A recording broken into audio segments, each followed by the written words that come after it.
Let's see. Hi, Amelia. How are you doing? I'm good, thanks. How are you? It's a pleasure to speak with you today. I'm doing good. Thanks.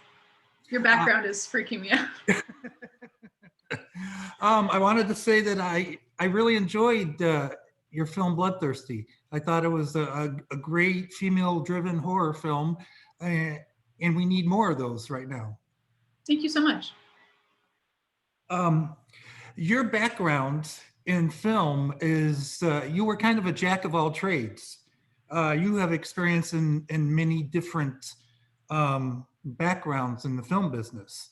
Um, how are you able to break into directing?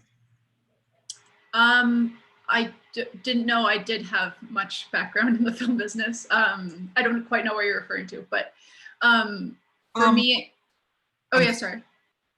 just looking, for example, on IMDb, camera experience and lighting and Yeah, that was mainly in film school. So just kind of working on like student friends projects kind of oh, okay. thing. Yeah, like I wouldn't say I was ever kind of like doing that for a job necessarily. That was all kind of like in school. I had a bit of experience working as like a first AC on some projects for a little while, for like a year or so. But for me, directing was always what I wanted to do, and it always will be. Um, and so that was my goal when I finished film school, was really just to like make a first feature as quickly as possible, just to kind of like get that ball rolling and learn from that. And so I made my short Undress Me kind of as I was finishing school, which was really liberating because being in film school, like not many people were making horror films, and it just wasn't really something that people kind of explored as a genre. So it wasn't really until I was kind of finishing my film program that I was able to kind of break out a little bit more, and then found I was really comfortable within it as a genre, and then made my first feature a couple years after finishing school. Cool. Well, you've worked almost primarily in the horror genre. Mm-hmm. Um, is that where you want to be? I mean, do you enjoy working in the horror genre? I know you just spoke about that.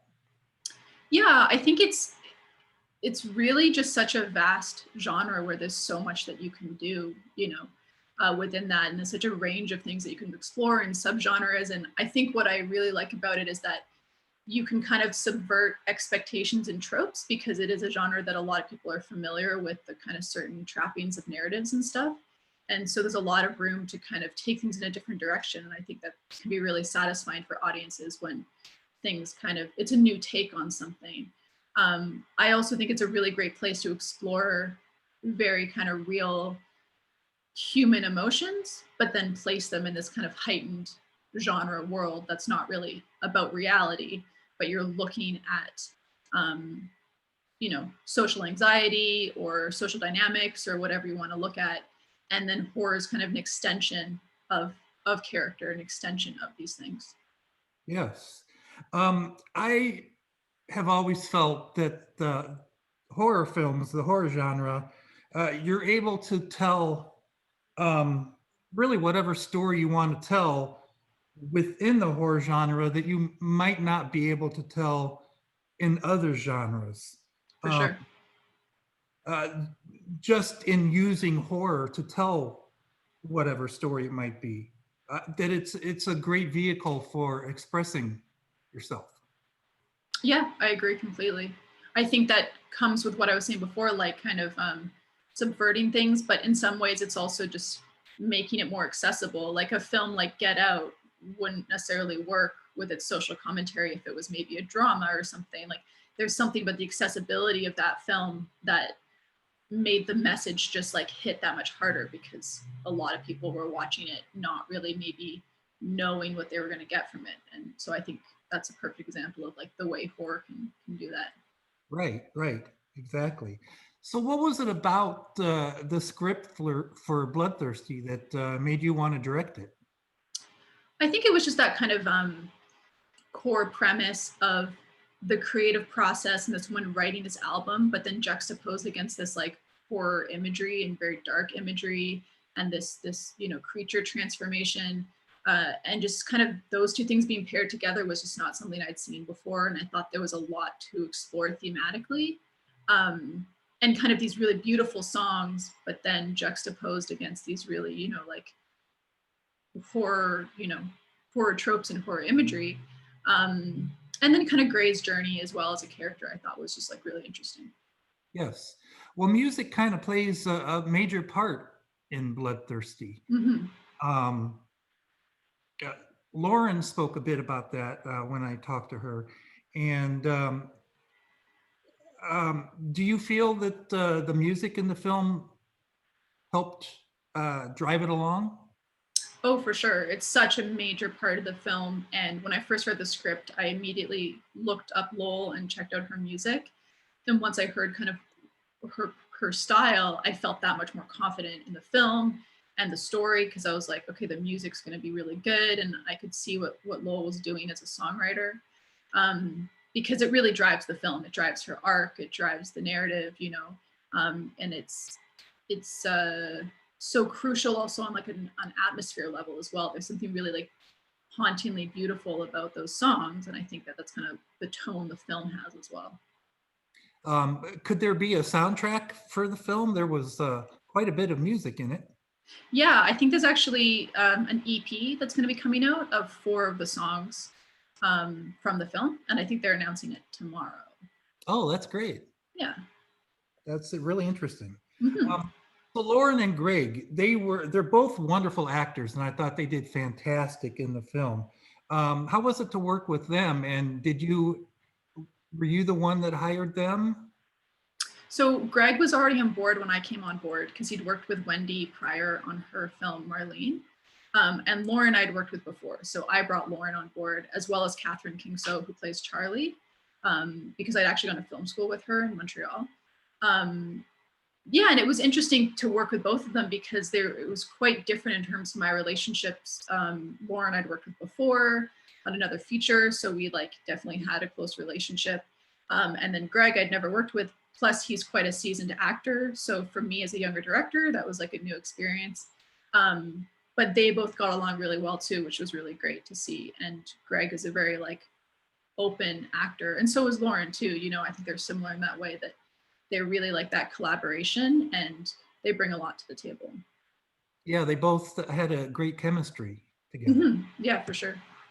To talk about the werewolf effects in the film, was the minimalistic werewolf look, was that something you wanted to do at the start, or was that budgetary constraints? Kind of a bit of both. That was already kind of decided when I came on board, mainly for budget reasons, but also because like just to do something different. You know, I don't think that Wendy and Mike Peterson, who was the other producer, just felt like, you know, someone in a kind of hairy costume like suit just wasn't really going to be the right fit for a film like this. And it can look cheesy too pretty easily. So they decided pretty early on to do something more of a hybrid. And then so when I came on board, I really embraced that and figured out how to kind of portray that best on screen.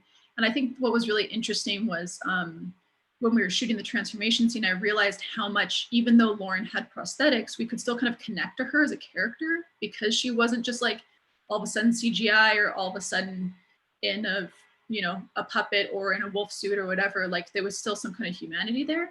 Right. So it's definitely a different choice and might not be for everyone depending on what they want from a werewolf film. But I think it was just a limitation that we really embraced to try to do something new. Okay, well, I think it worked. Like you said, if somebody's expecting full-on werewolf effects, it really isn't this film. But I think I think it works for the movie. Yeah, me too. So in Bloodthirsty, what are you? Sorry. Oh, bless you.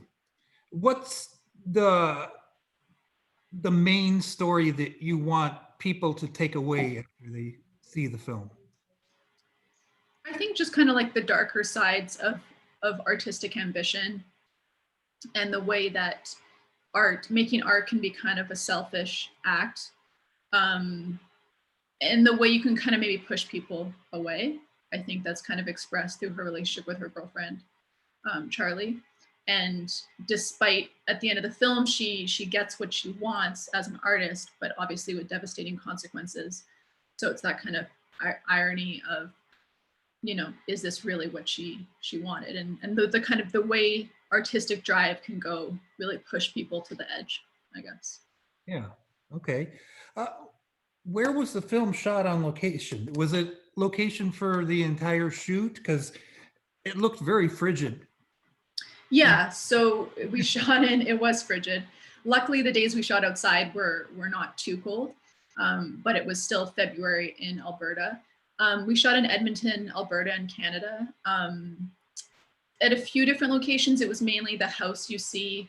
A couple of the bedrooms were a different place, but it's the majority at that house. The recording studio is obviously a different location, because if we'd found a house with a recording studio, that would have been quite the miracle.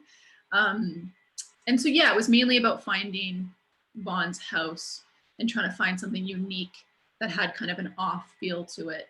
And honestly, that was the only place we found that was good, because it was tough to find something that was really different looking, that also had a lot to work with in terms of art direction and stuff. So we really lucked out with that house.